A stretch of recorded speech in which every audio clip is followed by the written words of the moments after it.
नमस्कार, मैं सिमरन। आप देख रहे हैं सच्ची खबरें। जुड़िए, आप जुड़ क्यों नहीं रहे हैं?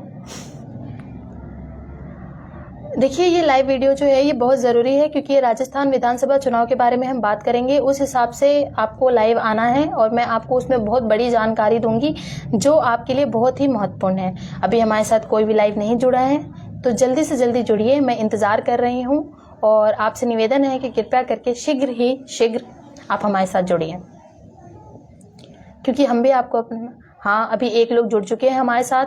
मैं आपसे निवेदन करूंगी कि जल्दी से जल्दी आप लोग जुड़िए क्योंकि इसमें हम राजस्थान में कुछ महीने बाद होने वाले विधानसभा चुनाव के बारे में बात करेंगे। चलिए, अभी हमारे साथ 10 लोग जुड़ चुके हैं। इस वीडियो को और से और ज़्यादा शेयर करिए, इस लाइव वीडियो को, ताकि और लोग जुड़े और हम उनको ये अपनी जानकारी दे सकें। चलिए, 20 लोग जुड़ चुके हैं। अब मैं इस चीज़ को शुरू करती हूँ। नमस्कार, मैं सिमरन, आप देख रहे हैं सच्ची खबरें। आपको बता दें, दलित और मुस्लिम वोट साधने राजस्थान आ रहे हैं असदुद्दीन ओवैसी। आपको बता दें, राजस्थान में कुछ महीने बाद विधानसभा चुनाव होने वाले हैं जिसमें ओवैसी की एंट्री तहलका मचाने वाली एंट्री साबित हुई है। और मैं आपको बता दूं, इसे तहलका मचाने वाली एंट्री इसलिए कह सकते हैं क्योंकि राजस्थान विधानसभा चुनाव में 200 सीटें हैं जिसमें से 40 से 45 सीटों पर ओवैसी चुनाव लड़ेंगे। बाकी सीटों पे बीजेपी, कांग्रेस और बाकी जो पार्टी है वो लड़ेगी। जैसे 5 साल से अभी राजस्थान में कांग्रेस की सरकार है और हमने राजस्थान में जहां तक देखा है या तो बीजेपी की सरकार आती है या तो कांग्रेस की सरकार आती है, लेकिन ओवैसी की एंट्री बहुत ही ज्यादा तहलका मचाने वाली कही जाएगी क्योंकि अगर ओवैसी आए, ओवैसी की एंट्री, सबसे बड़ी बात तो ये है कि ओवैसी पहली बार विधानसभा चुनाव लड़ रहे हैं राजस्थान के 40 से 45 सीटों पर। और पश्चिमी राजस्थान में मुस्लिम वोटर्स की तादाद बहुत ज्यादा है और वो मुस्लिम वोटर्स जो हैं वो कांग्रेस को वोट देते हैं जिससे कांग्रेस की सरकार बनती है। अभी के टाइम पे भी कांग्रेस सरकार है। राजस्थान में आरएलपी पार्टी है, हनुमान बेनीवाल जो जाट की पार्टी है, जो बहुत मजबूत पार्टी है राजस्थान में, और बीजेपी पार्टी है, साथ में कांग्रेस पार्टी भी है। लेकिन ओवैसी की पार्टी ने एंट्री कर दी है इसमें। तो इस हिसाब से अगर देखा जाए तो राजस्थान में जो विधानसभा चुनाव होगा, ओवैसी की जो एंट्री है वो बहुत ही ज्यादा तहलका मचाने वाली होगी। और इसमें अगर अनुमान लगाया जाए तो जहां तक इस पार्टी से, जो ओवैसी की पार्टी है, ये ज्यादातर मुस्लिम वोटर्स को ही अपनी तरफ आकर्षित करेगी, उन्हीं पे ही निशाना साधेगी क्योंकि जो असदुद्दीन ओवैसी जो हैं वो हैदराबाद सांसद के और मुस्लिम के जो राष्ट्रीय अध्यक्ष हैं, मुस्लिम पार्टी जो उनकी एक पार्टी है खुद की, उसके वो राष्ट्रीय अध्यक्ष हैं। और जो कांग्रेस व आरएलपी पार्टी को छोड़ चुके जो प्रधान है मेघवाल जी, उदाराम मेघवाल जो है, वो भी इस जनसंपर्क सभा में शामिल होंगे।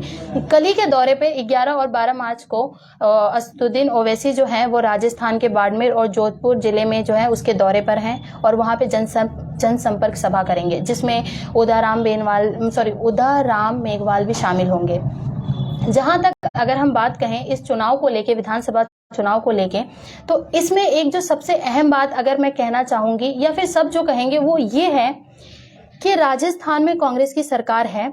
पश्चिमी राजस्थान में मुस्लिम वोटर्स की तादाद बहुत ज्यादा है। जिस हिसाब से जो मुस्लिम वोटर्स हैं, अगर वो मुस्लिम वोटर्स और जो दलित हैं, अगर वो ओवैसी की तरफ आकर्षित होते हैं, उनको वोट देते हैं, तो जो सबसे बड़ा इफेक्ट जो है, जो सबसे बड़ी जो परेशानी है, वो कांग्रेस पार्टी को ही झेलने को मिलेगी। क्यों? क्योंकि कांग्रेस पार्टी को मुस्लिम वोटर्स बहुत ज्यादा वोट देते हैं और वो जीतती है। राजस्थान में उसने अपनी सरकार बनाई है, कांग्रेस ने जो है वो राजस्थान में अपनी सरकार बनाई है। तो उस हिसाब से ओवैसी पार्टी का जो सीधा जो इफेक्ट पड़ेगा, जो नेगेटिव इफेक्ट पड़ेगा, वो कांग्रेस पार्टी पे पड़ेगा। तो इस हिसाब से ये मायने नहीं रखता कि वो 40 से 45 सीटों पे वोट लड़ रही है, ओवैसी की पार्टी जीत रही है, नहीं जीत रही है, ये भी कहीं ना कहीं मायने रखता है। लेकिन सबसे बड़ी बात यह है कि उसने राजस्थान के विधानसभा चुनाव में अपनी जगह ले ली है, उसने अपनी जमीन बना ली है, तलाश ली है राजनीतिक दल में ओवैसी की पार्टी ने। और मुस्लिम वोटर्स की तादाद के हिसाब से 50,000 लोगों का जनसंपर्क सभा में शामिल होने का अनुमान लगाया जा रहा है। उस हिसाब से अगर कहा जाए तो राजस्थान की जो कांग्रेस पार्टी है उनको इसका बहुत ज्यादा प्रभाव पड़ेगा। उसका सीधा प्रभाव जो है वो राजस्थान की कांग्रेस पार्टी को पड़ेगा। क्यों? क्योंकि राजस्थान की जो कांग्रेस पार्टी है उनको मुस्लिम वोटर्स और दलित वोट्स देते हैं जिससे वो अपनी सरकार बनाती है। लेकिन अगर ओवैसी की तरफ वो चले जाते हैं तो ये कहना बहुत मुश्किल है कि राजस्थान में कांग्रेस की सरकार दोबारा बनेगी। इसके लिए कांग्रेस पार्टी को अपनी नींव, अपनी राजनीतिक दल जो भी वो कर सकती है उसे वो करना पड़ेगा राजस्थान में अपनी सरकार को बनाए रखने के लिए। कांग्रेस पार्टी जो है उसको बहुत ज्यादा देखना पड़ेगा कि कैसे वो अपनी सरकार जो है राजस्थान में बनाए रखती है।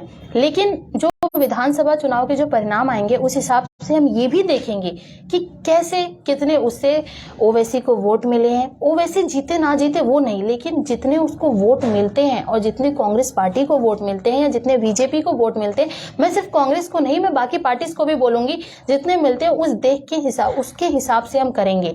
लेकिन अगली बार जो विधानसभा चुनाव होंगे 5 साल बाद राजस्थान में, उसमें ओवैसी की पार्टी भी लड़ेगी और वो कांटे की टक्कर अगर किसी को देगी तो सब पार्टी को दे सकती है। जरूरी नहीं है कि कांग्रेस को ही दे, राजस्थान में जैसे बीजेपी की सरकार है उसको भी दे सकती है। लेकिन अगर किसी को ज्यादा सतर्क रहने की, ज्यादा अपने पार्टी की नींव को बनाए रखने की, मजबूत करने की जरूरत जो है वो सिर्फ और सिर्फ कांग्रेस पार्टी को है, क्योंकि इसका निशाना उनकी तरफ जा सकता है। क्योंकि जो वोटर्स, मुस्लिम वोटर्स जो है, जो उन्हें वोट्स देते हैं वो शायद कम हो जाएंगे अगर वो ओवैसी की तरफ आकर्षित होते हैं। और इस बार जो विधानसभा चुनाव होगा इसमें किसी का भी परिणाम है, किसी की भी सरकार बने, जहां तक बीजेपी की सरकार बन सकती है क्योंकि बीजेपी ने बहुत अच्छा किया है, आरएलपी भी है, बहुत सारी पार्टियां हैं, मैं किसी एक पार्टी को लेके नहीं बोलूंगी, पर ओवैसी की एंट्री जो है वो तहलका मचाने वाली है और ओवैसी की एंट्री जो है वो बहुत ज्यादा सस्पेंस क्रिएट कर चुकी है। अब विधानसभा चुनाव का जो परिणाम आएगा उस हिसाब से देखेंगे, क्योंकि 200 सीटों में से अगर वो 40 से 45 सीटों पे लड़ रही है तो इसका मतलब यही है कि बाकी सीटों पे बाकी पार्टियां लड़ेंगी। पर 40 से 45 सीटें कहीं ना कहीं सुनने में उतनी मायने नहीं रखती, लेकिन ये बहुत बड़ी बात है कि ओवैसी ने राजस्थान के विधानसभा चुनाव में एंट्री ली है। ये एक सबसे बड़ी बात है।